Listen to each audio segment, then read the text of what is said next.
move on to our speech number 3 for the evening, Beverly Murray. And the title of the speech is called The Journey.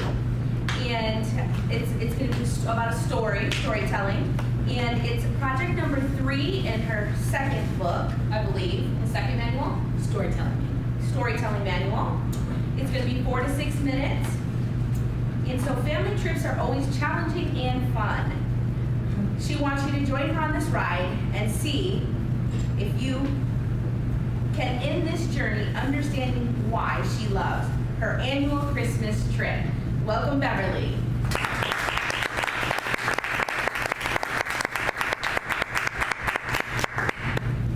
Thank you, Madam Toastmaster. Fellow Toastmasters, welcome guests. How many of you have ever gone on a trip with a loved one? Your mother, your father, husband, kids, okay? And it can be kind of challenging. You know, did you make it through without like killing each other? Well, we do. Every year, my family goes on a Christmas journey. My parents live in Jacksonville, Florida. And my mother's sister, whose house we must go to at Christmas, lives in Norfolk, Virginia. That is 612.5 miles from door to door. It takes 8 hours and 48 minutes. At a reasonable speed. My parents actually take 12 hours to drive and make this journey. But I love my parents dearly, and so my children and I are going on this trip. And this is Christmas Day. We must be at my aunt's house by 3 o'clock because that's what time dinner is served. There are 5 things that you need to know about this trip. First thing is that we must stop to eat at Stuckey's for breakfast and lunch. If you're not an East Coast person, you're not going to know what Stuckey's is, but it's these restaurants that are on every 5 miles, and my mother and father must, and we can't like stop and grab food. We must stop at the Stuckey's and eat and order, go to the restroom, come back out, and then get back in the car. The second thing you need to know about this trip is that I do a lot of the driving, but my father has to sit next to me.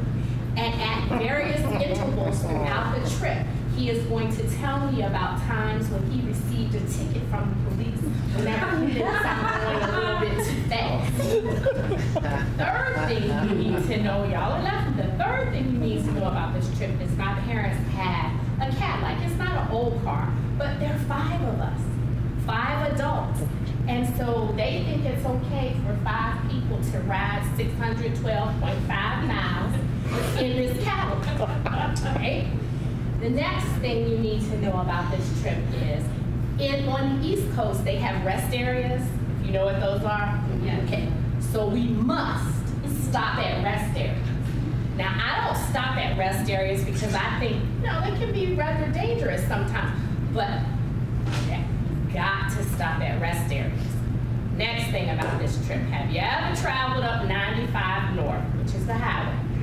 Well, then you know about south of the border.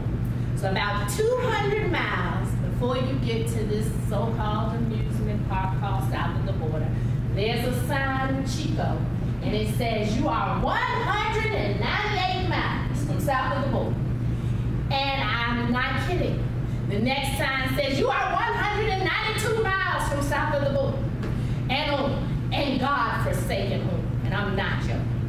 And my father has to stop at south of the border. And there's nothing at south of the border. There's like one ride. There's a bunch of gun stores. And I'm just like, why are we stopping? We've done this our entire lives. We don't need to go to south of the border. So I have developed solutions to each one of these problems. And I want to tell you about them. First and foremost, I pack food.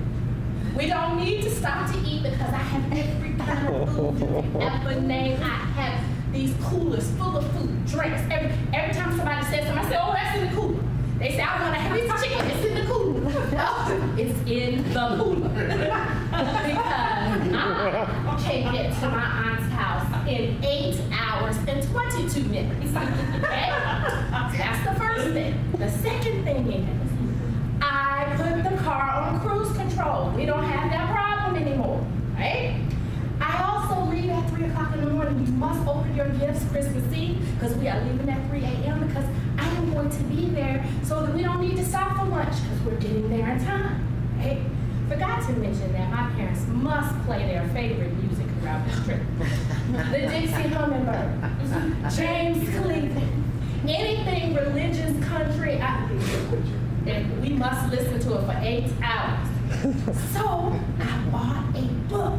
You know those texts, and it's a mystery. And we listen to this mystery all the way up and all the way back, because I find books that are timed. Now, all of this, as you can tell, is very annoying to me. Because I don't understand why we can't fly to Norfolk, get there, eat for Christmas, come back.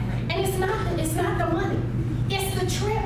My dad is like, oh, but we have so much fun on the trip. Y'all, we are singing 99 bottles of beer on the wall, 99 bottles of beer. If one of them, yes, we're playing the license plate game.